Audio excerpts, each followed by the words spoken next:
priority. Well, Gary, after the emotion, I suppose, of Saturday with 4,700 and a big travelling support against Portsmouth, is the key thing for you to try and make a quieter Tuesday against Colchester, who took 143 to Yeovil on Saturday, not after the Lord Mayor's show? I think the lads get used to some weeks having a noisy and supportive away support like Portsmouth, and they also get used to having that end with nobody there. You know, often we score goals at that end and pictures in the paper show just empty seats, and it makes it look a little bit non-leaguey with all due respect to the non-league that we was in not so long ago. But but it's much nicer when you see a full crowd at that end. Anyway, as far as the boys are concerned, it won't affect them at all. You know, they know the importance of the game. They'll know the importance of what I've been pushing a little bit, that we've got to start a run of wins. That's no disrespect to Colchester, but we've got to start. One win isn't a run of wins. So we've got to get that first one to enable us to get a run of 3 or 4 wins, which is what we need before we get into the January situation. When I looked at the Crewe team sheet last Tuesday, it looked a very young group. The Colchester's team at Yeovil on Saturday, similarly, very young group. Yeah, I mean, you have to play whoever's in front of you, and sometimes the experienced ones are the better ones to play because they're the ones that have lost their legs, don't run around as much, and sometimes the young lads are, looking forward to the game and they're energetic and they want to impress, and so you could look at that 2 ways. You've got to be careful because Colchester produce good young players, and I'm sure they've got some good players. I know a couple of their players because I'd worked with them. So, anyone that's at the bottom of the league at the minute, and we're near there, and I think we're testament to the fact that teams are pretty similar. There's no points between the bottom and 7th, 6th or 7th.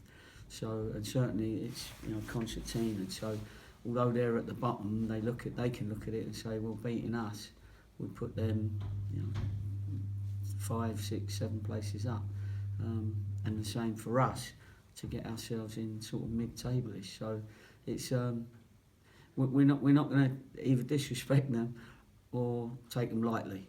And if they're a young group of lads, we'll have all the information, as much information as we can on them, looking at their last games and everything, and see whether they've got any young weaknesses. We'll have to wait and see. That's our meeting today.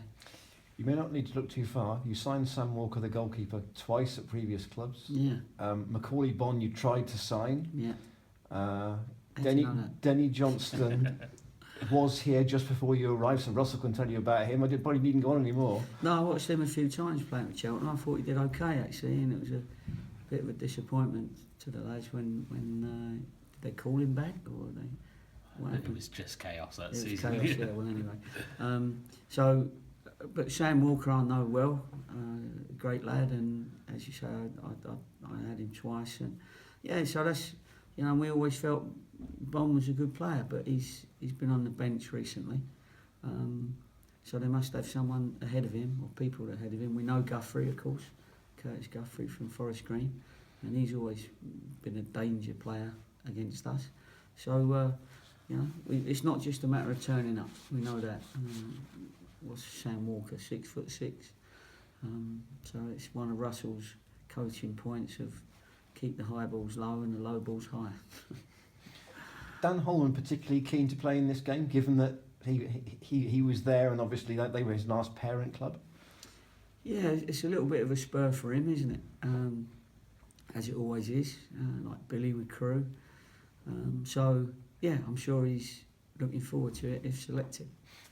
With James Rowe coming back in on Saturday, and obviously you've got Carl Storer available after his suspension, even without James Dayton, you're just starting to increase your options in midfield a little bit. Yeah, we've got some great options in midfield. I mean, Dates has been injured. We know he can play in there. Hawley won't be a million miles away. We know. I thought Rowe had a fantastic game against Portsmouth on Saturday. We've still got Munsey, of course.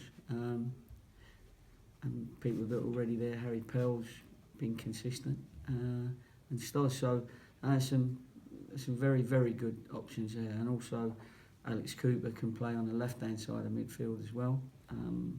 That's one of his positions when he gets fit, which he's not far away now. So that gives us it'll be good to get them all fit and available, and then have that competition, and that'll keep us nice and strong throughout the second half of the season. Are you concerned that Pelly is? Do I look concerned? Accelerating towards a second suspension. He's got 9 yellow cards now. Only 8 in the league. Yeah, only 8 count. Yeah, so maybe ask me that question in another bookings time. But listen, you can't stop Pelly's game, and his game is about a competitive midfield player, and because he's very tall, and when he makes sliding tackles, and often makes a lot of sliding tackles, good tackles, and he is competitive. You know, some referees see that like a big bully in a school playground. You know what I mean? You know, they see it as that they're bullying people, because that wasn't a foul Saturday. I could show you now the 8 bookings that he's got, and in my opinion, 5 of them wouldn't be bookings normally if he was 5. We got indoor areas at the moment, and that might be the best thing today, to go and find which we found, an indoor area. It'll be out on Twitter later on, where we can just, it'll be good for the lads anyway to get off the grass for a day, maybe, just to give them a little bit of a sharpener in a gym, and get Pelly another couple of yellow cards. In midfield, James Rowe did play very well Saturday. Yeah. Obviously, Carlstorff comes back. Is a temptation to put him back because you might need his leadership more? Yeah. Because Downsy's out. Yeah, there's always a temptation to bring back your vice captain. You're looking at 2 things. Do you bring back your vice captain because of the experience? Do you drop someone that was probably one of the better players on the pitch on the day? Do you leave Pelly out because to try and save him for another game? He's played nearly every game. Do I change the shape to bring in other players? Now I've got more midfield players available, which means you would have to, instead of playing 3 up front, or 2.5 really, Billy works hard, he's just behind, play 2 up front so that you have more in midfield. I've got some options, to be fair, and because of the weather today, we're not going to be able to do much organisation, so the lads will probably be in tomorrow before the game here at the training ground. 3 very important games, 4 if you include the Exeter coming up with Colchester, Cambridge, the FA Cup tie-in, and then Exeter. Given the league positions and the importance of the cup ties, is it fair to say, or too dramatic to say, that that's 4 pretty defining games of what the second half of your season is going to be like? Yeah, I think so. I think it'll make it, the second half, slightly easier if we can pick up a good array of points. I mean, at the moment, I looked at the current league form, and we're about 11th, 12th, we're about mid-table, 9 points from 6 games. And I see it that we've got 6 league games between now and January the 1st, that we've got to have a proper, 2 points a game results. That's what I think. So we've got to try and pick up another, 6 threes or 18 points. If you can, you're not going to pick up 18 points, but that's what you've got to strive for. And I'd still like to be in the 2 cup competitions. So we've got 8 games before January the 1st that I think, as you just said, they're pretty key to our season. And is it also pretty key for players' future as well, just to sort of rubber stamp their places in your thoughts going into January? Yeah, I mean, a lot of people have been able to relax if they're that way inclined, because they knew that nothing could happen until January. I've got some loans that haven't really played that much. I've got to think about that as well, as to whether we keep them again for the second half or whether we don't keep them.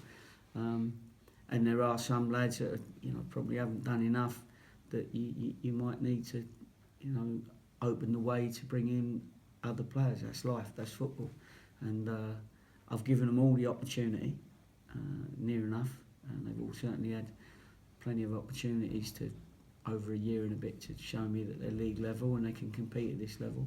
Generally, I'm pleased with the group. I am. I know people will look at it and say, well, hold on a minute, you fall from bottom. But we ain't, you know, there's teams in that top six that lost more than us. It was just the draws that turned into draws from wins, and we'd have only needed another 4 or 5 points to have ourselves right up on the verge of the playoffs. So I'm not sort of panicking at all. We just got to make sure that we have a strong enough squad to sustain a challenge. I don't go anywhere without wanting to have that challenge. I don't want my season to end sort of like, you know, in February because we can't make it. Excellent. Cheers, Gary.